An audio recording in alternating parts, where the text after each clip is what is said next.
Hello, I'm Sarah Anne Shockley, and this is the Pain Companion, chapter by chapter.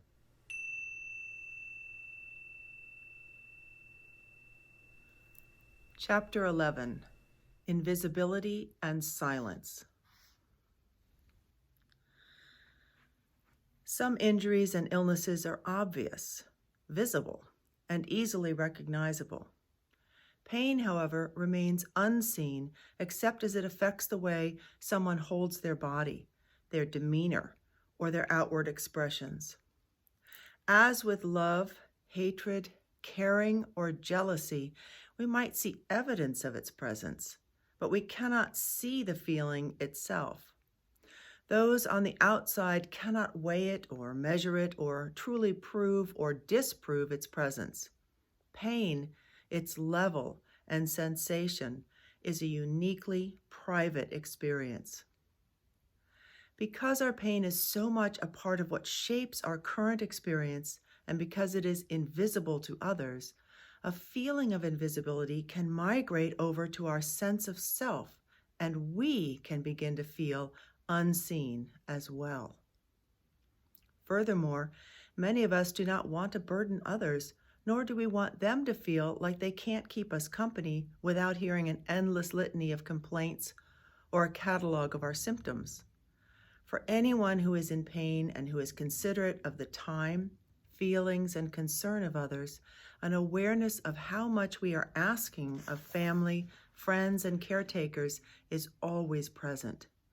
So we respond to inquiries in as positive a way as possible and turn the conversation away from our situation. This is not a bad thing in itself. It certainly can be wearying to others to hear our plight repeated over and over. Yet consistently keeping silence can lead to an unwanted side effect, the loss of a sense of our own presence.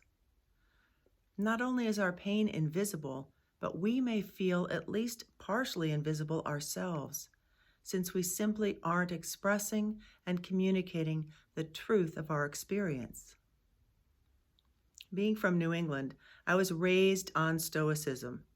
It was considered selfish to complain or ask for help, so I was very reluctant to describe or discuss my pain with anyone. I tended toward understatement in order not to have a fuss made over me.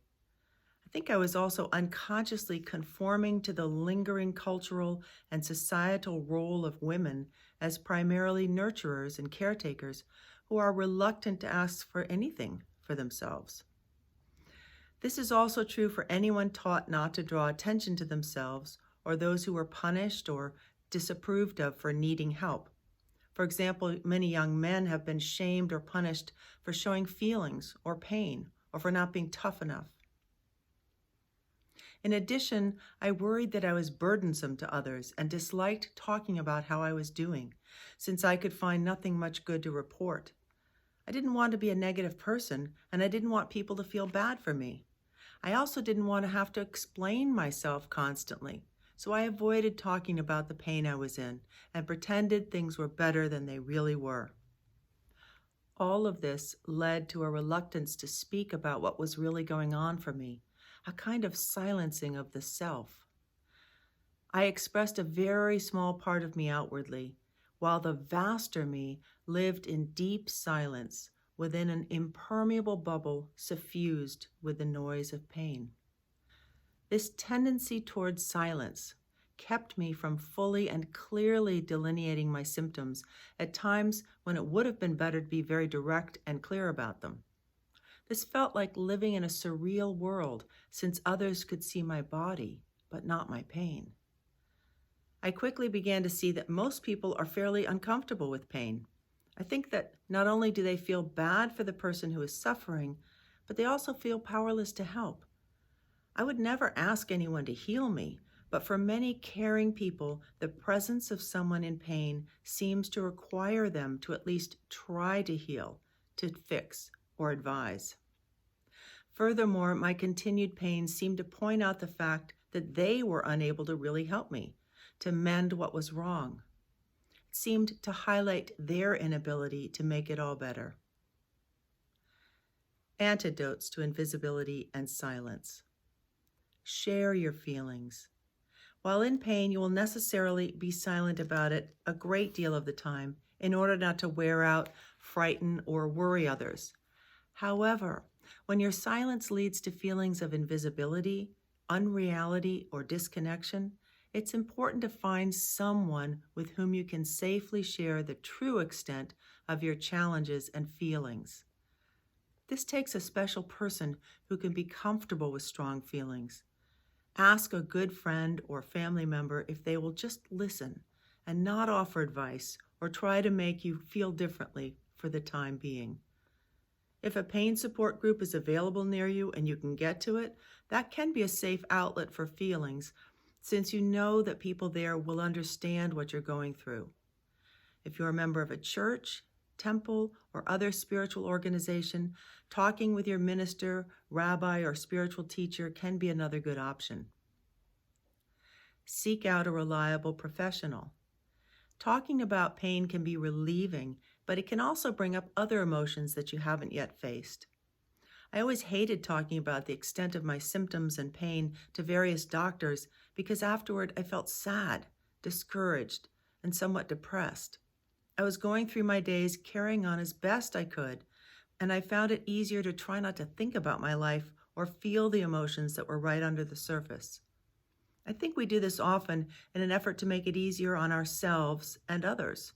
But it is also important to create a space for ourselves to feel the disappointment, frustration, and sadness that accompany our continuous pain, so these feelings don't just pool up inside of us. If you think that your emotions are too strong to express to a friend or family member, or you feel that your emotions are overwhelming or unending, you may want to work through them with a professional therapist. It can be immensely helpful to visit a professional person who can hear what you have to say without your feeling like you have to be positive about it. It helps release some of the pent-up grief and anger over the situation. It can also be a great relief to know you are going to be seeing that person repeatedly over time. If a therapist is not financially feasible, look into nonprofit organizations in your area that may provide mental and emotional health services for those in pain for a reduced fee or no fee. Keep a journal. It can also help to write your feelings in a journal if writing is an option available to you in your condition. This is the place you can be wholly uncensored and raw if you need to. You can complain and rant and carry on about anything and everything that bothers you. And you don't have to worry about hurting anyone's feelings or having them worry about your mental health. In a journal, you can let it all out.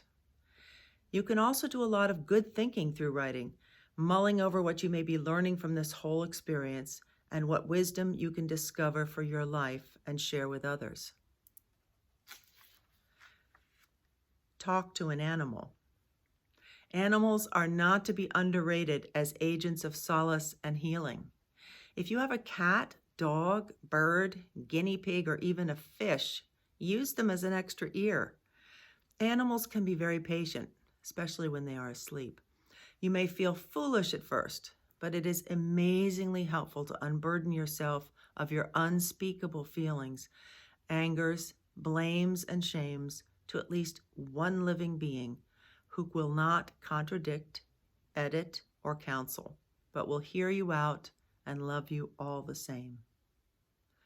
Summary: share your feelings. Seek out a reliable professional if you need to. Keep a journal. Talk to an animal.